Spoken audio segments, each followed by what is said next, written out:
Okay, so on this channel, I usually talk about drones, and this isn't a drone. But can your drone do this?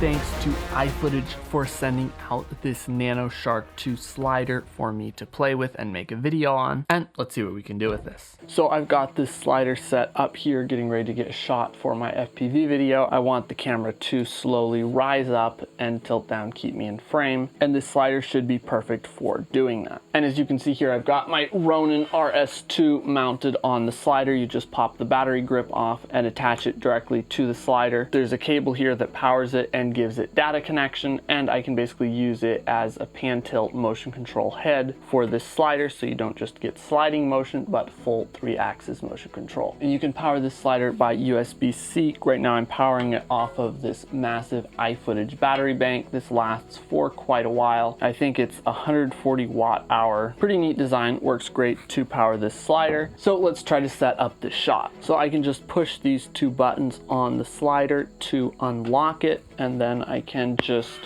manually move it back and forth to wherever I want it to be for the shot. So let's say we want our shot to start down here at the bottom of the slider. I can just slide it there and then adjust the camera with the joystick on the gimbal to be pointed where I want it to. And then I can just sit here, grab my controller like I'm getting ready for the actual shot, and then I can just adjust this camera right here, use the gimbal joystick to get everything centered up, and that looks like it'll be a pretty good starting point.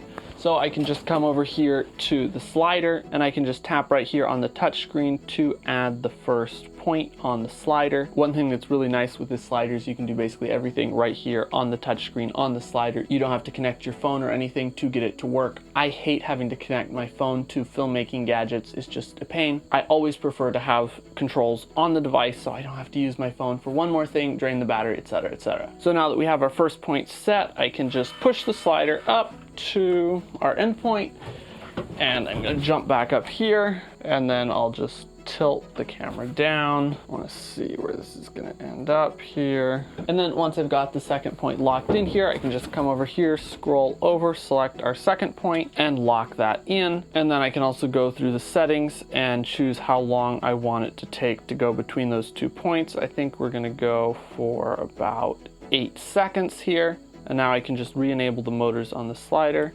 and click start, and it's in loop mode. And now I can just sit back over here and I can preview right here on my camera screen how this will look in real time. And then I can just reach down and hit record. And there we go, got our shot. And so then again, with pretty much the same setup here, I want to do some B-roll shots of this remote controller. So I'm going to get my initial shot framed up here at our first keyframe. Then I'm going to move it up to about here. This time I'm going to actually add 3 keyframes instead of 2 because I want to make sure that it is framed the way I want it to at this exact point in the slide. You can add, I think, up to 8 different keyframes here, but I just want to do 3 because otherwise it might not be in exactly the right spot in the middle. Sometimes that can happen, which is why it's nice to have multiple keyframes. So there we go, add the 3rd keyframe, and then I'm going to switch it to go at about 60% speed between the first 2 keyframes and also 60% between the second 2. Again, can do everything on the slider, don't have to pull out my phone. And then yeah, just hit record on the camera and hit start. And there we go. Super nice and crispy motion that would be really, really hard to achieve with just a gimbal because you have so many moving parts. You're trying to hold it just right and everything. The slider just gets it all automatically and perfectly smooth. And so here we go, yet another B-roll shot. This time I want to get a shot where I'm kind of coming down and also panning around the subject that I'm filming. So to do that, I'm going to clear my waypoints. Then I'm going to unlock the slider again. I'm going to move it up here to the top. We're going to pan our camera down onto the subject like so. I'm going to set that first waypoint. Then I'm going to move it about halfway down here, reframe it again. Real nice here on our subject. Add our second keyframe all the way down to the bottom, and then we are going to tilt over like so, and add our third keyframe, and then hit record on the camera, hit start, and that is way too slow. So the mistake I made here is I forgot to set the speed to higher. By default it's 15 seconds between keyframes. I'm going to set this to 50% speed, shade this a little so I can see it, between each of the keyframes. Now it does seem like you have to set the speed for each keyframe. It'd be nice if you could just set it for the entire thing. And there we go, full blown, nice automated camera movement that otherwise you would have to have something like a whole robotic camera arm. With this slider you can get some of those similar motion control shots without having to have a super expensive setup. And now we're just going to swap out our object that we're filming, stick it right in there, and we are going to set up our points again because this subject is in a little bit different place. Here we go, point 1.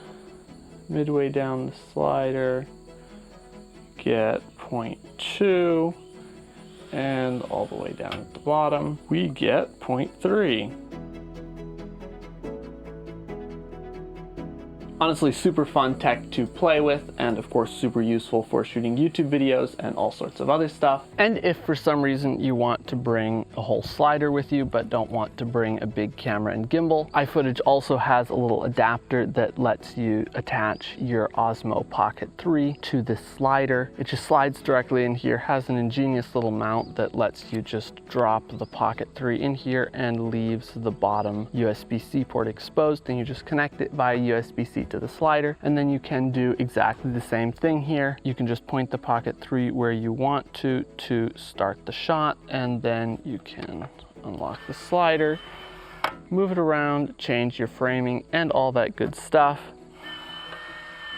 and it will automatically record, move the camera and the gimbal all in the right way to automatically get your shot. Honestly, I'm not too sure how often I would bring this large of a slider and not bring an actual camera to put on top of it, but it's cool that you can use your Pocket 3 with this if you just need another camera on the slider for, let's say, some kind of an interview or podcast or something like that. So now I'm just getting ready to shoot a nighttime star time-lapse with the slider going out this window right here. I've got the stars out there, just going to have the slider sliding out the window as the night progresses. And I've actually got this set up on here with just a regular tripod head. There's also an adapter included for just a regular tripod head. Reason I'm using a regular tripod head instead of a gimbal is because a gimbal doesn't stay quite stable enough for long exposures, or just with time lapses in general. It tends to drift a little bit between shots and needs some stabilization, and for nighttime star shots you cannot afford to have that. So we've just got a solid tripod head on here, and you actually can also automate and have motion control for the pan axis on here as well. I'm not really going to be using that because we're just sliding straight out the window, but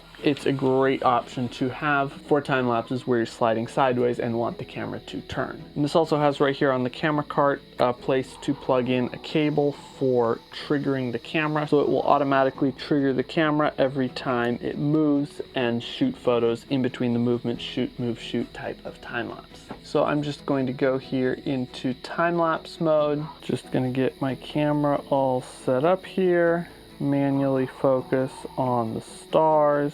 We are going to shoot raw photos, and I'm going to make sure I have the pan axis exactly where I want it, and then I will set our first motion point, and then I'm going to move the slider all the way down to the bottom here. Again, make sure everything is framed up exactly the way I want it to be. Window is nice and centered. And I'm going to go ahead and switch the direction. Instead of going from waypoint 1 to waypoint 2, we're going to go from waypoint 2 to waypoint 1. And now I'm actually going to go ahead and do a test exposure. For that, we need to turn off our lights.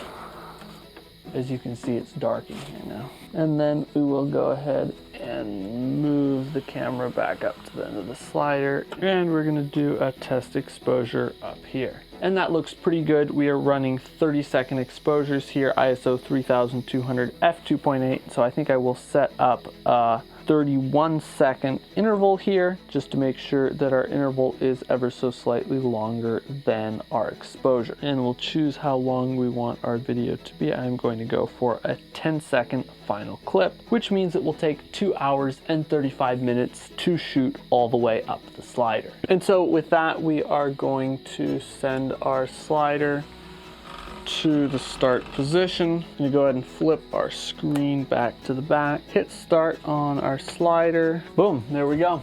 It is shooting photos. So we are going to go ahead and grab all of our lights out of here so that we don't give it too much light pollution.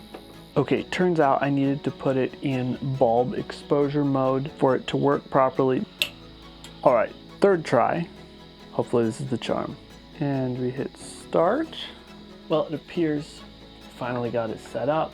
Just had to figure out what the correct settings on the slider were to get it to do what I wanted to do. So now we're gonna get out of here for real, and hopefully we get a great time on it.